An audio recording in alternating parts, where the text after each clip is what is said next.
নিজের সন্তানের বাইরেও অন্যের সন্তানদের মাধ্যমেও নানি এবং দাদি হওয়ার সৌভাগ্য জোটে। সেরকমই আমার ভাগ্যেও সেরকম জুটেছে। আমার বড় ননাসের সবচেয়ে ছোট যে মেয়ে, সেই মেয়ের ঘরে যে বেবি হয়েছে, ওই বেবির নানু আমি। বেবি বলতে গেলে আবার সেই ছোট্ট বেবি না, 10 বছরের ছেলে। তো আমার ওই ভাগ্নি যে আমেরিকা থেকে এসেছে, তার দুইটা বেবি, একটা 10 বছরের, একজন 5 বছর। 10 বছরের যে বাবু, তারই বার্থডেতে আমরা যাচ্ছি। তো বার্থডেতে যাওয়ার জন্য আমাদের খুব তাড়াতাড়ি রওনা দিতে হয়েছে, কারণ রাস্তায় প্রচুর জ্যাম ছিল, আমাদের যেতে অনেকখানি সময় লাগবে। তা আমরা ভাগ ভাগ করে আমরা সব ফ্যামিলির মানুষ একটু একটু করে বের হয়ে গেলাম। এরপর পৌঁছে গেলাম আমরা ঠিক সময় মতো। আমরা যখন পৌঁছে গেছি তখন বড় আপা, মেঝো আপা এবং ওনাদের ফ্যামিলি মোটামুটি সবাই আমরা একত্রেই পৌঁছে গিয়েছি একই সময়। এরপর আমরা সবাই একত্র হয়ে একসাথে চলে গেলাম সেই রেস্টুরেন্টে, যেখানে আমার নাতির জন্মদিনটা করা হয়েছে।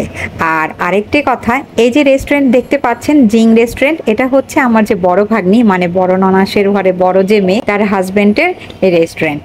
সেইখানে আমরা আজকে আমাদের যে নাতি, তার বার্থডেটা সেলিব্রেট করব। তো সবাই চলে আসলাম। তো এখানে ঢোকার সাথে সাথেই মোটামুটি তাদের অ্যারেঞ্জমেন্টটা খুব সুন্দরভাবে করা হয়েছিল এবং তাদের ডেকোরেশনটাও মোটামুটি দারুণ ছিল। এই বার্থডে সেলিব্রেটের প্রোগ্রামটা ছিল এই জিং রেস্টুরেন্ট, এবং জিং রেস্টুরেন্টই হচ্ছে ধানমন্ডিতে। ধানমন্ডিতে যারা রয়েছেন তারা অবশ্যই এই জিং রেস্টুরেন্টে ভিজিট করবেন, ভালো লাগবে আশা করি। আর এখানে বিভিন্ন প্রোগ্রাম হয়ে থাকে, বিয়ের অনুষ্ঠান বা বিভিন্ন জন্মদিনের পার্টিও আপনারা করতে পারেন, যেরকম আমরা এখন করছি। যাই হোক, তারপরে আমরা সবাই একত্রে হয়ে সবাই সবার সাথে কথা বলছিলাম। আর আমার ভাগ্নি, তারপরে এই যে দুলাভাই, এই দুলাভাই হচ্ছে আমাদের বড় দুলাভাই, ওনার মেয়েদের কথা এতক্ষণ বলছিলাম। দুলাভাইয়ের বড় মেয়ের জামাইয়ের রেস্টুরেন্ট এটি। তো উনি আমাদের সবাইকে পেয়ে অনেক আনন্দ করছিল, খুব ভালো লাগছিল আমাদেরকে। এরপর সবাই মিলে একসাথে একটু একটু করে ছবি তুলছিলাম। এইদিকে আমার যে ভাগ্নির কথা বলছি, যার বেবির জন্মদিন, সে আমাদের সাথে খুব দুষ্টুমি করছিল, মামাকে সুন্দর করে বার্থডে ক্যাপ পরাচ্ছিল, আমাকে পরাচ্ছিল, এরপর ছবি তুলছিল। ওই এসেছিল আমেরিকা থেকে এতদিন পর সারপ্রাইজ দিতে আমাদের। তো এজন্যই আমরা সবাই মিলে একসাথে আসলে আনন্দ উপভোগ করার জন্য জাস্ট ছোট্ট একটি সেলিব্রেশন পার্টি করা হয়েছিল ওর বাচ্চার জন্য। তো জুনায়েদের বার্থডে পার্টিতে আমরা অনেক মজা করেছি এবং ভালো লেগেছে। দুলাভাই তো খুব হ্যাপি, তাকে দেখেই বোঝা যাচ্ছে সে খুব মজা পাচ্ছে। আর এই সাইডে কর্নার জায়গাটার মধ্যে আমাদের সেই নাতির জন্য সুন্দর একটি বার্থডে সেলিব্রেশনের জায়গা করা হয়েছে। এদিকে এক এক করে সবাই চলে আসছে। এদিকে আমার যে বড়াপার কথা বললাম, তার যে একমাত্র ছেলে, সেই ছেলের বউ চলে এসেছে। এবং ছেলের বউ আসার পর তাদের ঘরে তো একটা ছোট্ট ফুটফুটে নাতনি আছে, সেই নাতনিকে নিয়েই সবাই ব্যস্ত হয়ে পড়েছে, সবাই ডেকোরেশন করার জন্য ব্যস্ত হয়ে পড়েছে। আমার সেই ছেলের বউ, মানে ভাগ্নি বউ, সে এই জায়গাটা খুব সুন্দর করে ডেকোরেশন করছিল। যেহেতু অনেক গেস্ট আসা এখনও বাকি, যার কারণে এই ফাঁকে ফাঁকে যে ফটোগ্রাফার ছিল তারা আমাদের সবাইকে একটু একটু করে জুনায়েদের সাথে ছবি তোলার জন্য ডাকছিল। আর আমরাও ফাঁকে ফাঁকে সবাই যেয়ে ওর সাথে একটু একটু করে ছবি তুলে নিচ্ছি। এদিকে আমরা বসে একটু গল্প করছিলাম, ইমিকো দুষ্টুমি করছিল। তো ভালো লাগছিল, অনেক দিন পর অনেকের সাথে দেখা হচ্ছিল, আমাদের পুরানো অনেক ভাই ব্রাদারদের সাথে, এবং আমার এই দুলা ভাইয়ের অনেক বন্ধুরা আছে যাদেরকে আমরা চিনি ভালো, এদের সাথেও দেখা হচ্ছিল। যাই হোক, সবাই একজন একজন করে আসছে। তারপর যে ভাগ্নির কথা বললাম, ভাগ্নির যে টিচার ছিল আমার বিয়ের সময়, যখন ওকে টিচার পড়াতো, সেই টিচারও এসেছিল। মানে অনেক দূর দূরান্তে মোটামুটি অনেককেই বলা হচ্ছিল। এই তো আমার চলে আসলো আরেক ভাগ্নে বউ। এরা দুজনই হচ্ছে আমার ভাগ্নে বউ। এটা হচ্ছে মেজো আপার দুই ছেলের বউ, এবং সাথে ছিল মেঝো আপার ঘরের মেয়ে, মানে আমার ভাগ্নি। ওরা হচ্ছে দুই ভাই এক বোন।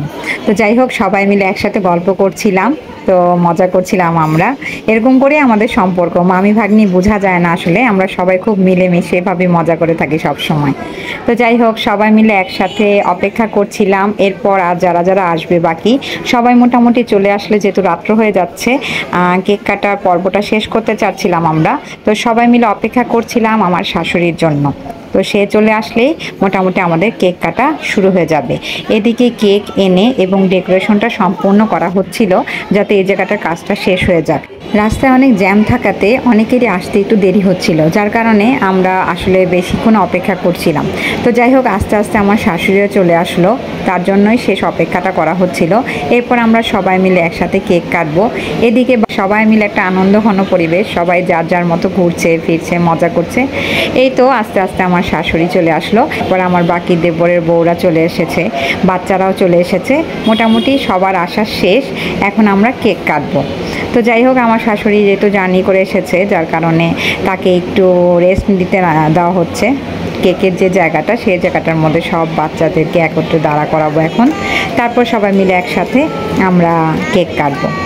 এরপর আমরা সময় নষ্ট না করে কেক কাটার জন্য প্রস্তুতি নিয়ে নিলাম।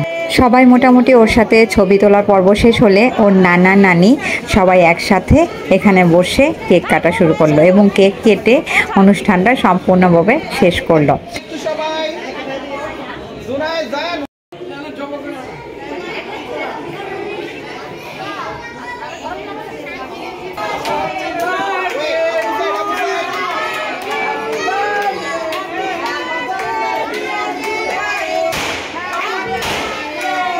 তা আমরা কেক আর খাওয়ানোর ব্যাপারটা রাখিনি এখানে, যেহেতু ছোট মানুষ। আর এখানে আরেকটা জিনিস আছে, সেটা হচ্ছে আমার এই ছোট ভাগ্নিটা একটা নিয়ম পালন করে। সে সব সময় প্রতি বছর তার এই বড় ছেলেকে নিয়ে সে সব সময় এই জন্মদিনের দিন সেও রোজা রাখে এবং আমার এদের এই জুনায়েদ সেও রোজা রাখে। তো এই জুনায়েদ আজকে সারাদিন রোজা ছিল, ও জন্মদিনের দিন রোজা রাখে, তারপর সে সন্ধ্যাবেলা হয়তোবা তার মা তাকে ছোট্ট একটা সারপ্রাইজ দেয়। তো যাই হোক, আজকেও সে সেরকম ব্যতিক্রম কিছু না, সেরকমই রোজা রেখেছিল। তারপরে এই সন্ধ্যাবেলা সবার সাথে ইফতারিতে মাগরিব আজানের সময় ইফতারি করেছে অল্প কিছু দিয়ে, তারপর ওয়েট করছিল এই মানে পার্টির জন্য। এই জন্য সবাই মিলে ওকে কোনো জোর জবরদস্তি না করে আমরা অল্প কজন ওকে কেক খাইয়ে দিয়েছি। তারপর আমরা সবাই মিলে জাস্ট ছবি তোলার পর্বটা শেষ করলাম। এই ফাঁকে আমাদের রাত্রের ডিনারের জন্য সবাইকে বসতে বলা হলো। তারপরে একে একে ছবি তোলার পর্ব শেষ হলে ডিনারের পর্বটাও শুরু হয়ে গেল এবং ডিনারের পর্বে আমাদের খুব সুন্দর ডেকোরেশন করে আমাদের সেট মেনু দেওয়া হয়েছিল সবাইকে এবং কোল্ড ড্রিঙ্কস দেওয়া হয়েছিল।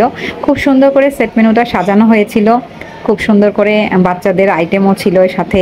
ভালো লেগেছে, খাবারটা খুব সুস্বাদু ছিল এবং খুব টেস্টি ছিল। বিশেষ করে বাচ্চাদের জন্য আরও মজা, যেহেতু তারা এই সেট মেনুর সাথে পিৎজা পেয়েছিল, ফিশ ফিঙ্গার পেয়েছিল, যার কারণে তারা আরও হ্যাপি হয়ে গিয়েছিল। যাই হোক, তারপর সবাই মিলে আমরা একটু একটু করে খাবারের পর্বটা শেষ করলাম। সবাই যার যার মতো খাওয়া দাওয়া শেষ করার পর তারপর আমার শাশুড়ি আবার উঠে আসলো, এসে আমাদের সাথে কিছুক্ষণ গল্প করলো। আমরা এখানে বসে গল্প করলাম কিছুক্ষণ। এরপর গল্প শেষ করার পর যার যার মতো সবাই কথা বলছিল। এরপর আস্তে আস্তে আমাদের সম্পূর্ণ ফ্যামিলির একটু একটু করে গ্রুপ ফটো তোলা হলো এবং গ্রুপ ফটোতে ছিল যেমন নানিদের যত নাতিনরা ছিল এবং বলতে গেলে পুতিনও ছিল এখানে। তারা সবাই একসাথে আমার শাশুড়ির সাথে ছবি তুলেছে, দাদির সাথে নানির সাথে ছবি তুলেছে। আবার আমরা যেমন সব বউরা শাশুড়ির সাথে ছবি তুলেছি, বড় আপাদের সাথে ছবি তোলা, ভাগ্নিদের সাথে এরকম করে মজা করে গ্রুপ গ্রুপ ফটো তোলা হয়েছে।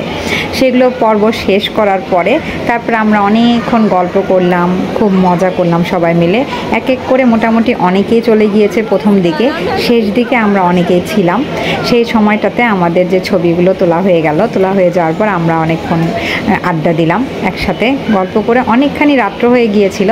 এই তো গল্প আড্ডা শেষ করে এক পর্যায়ে আমরা সবাই বাসায় ফিরে আসলাম।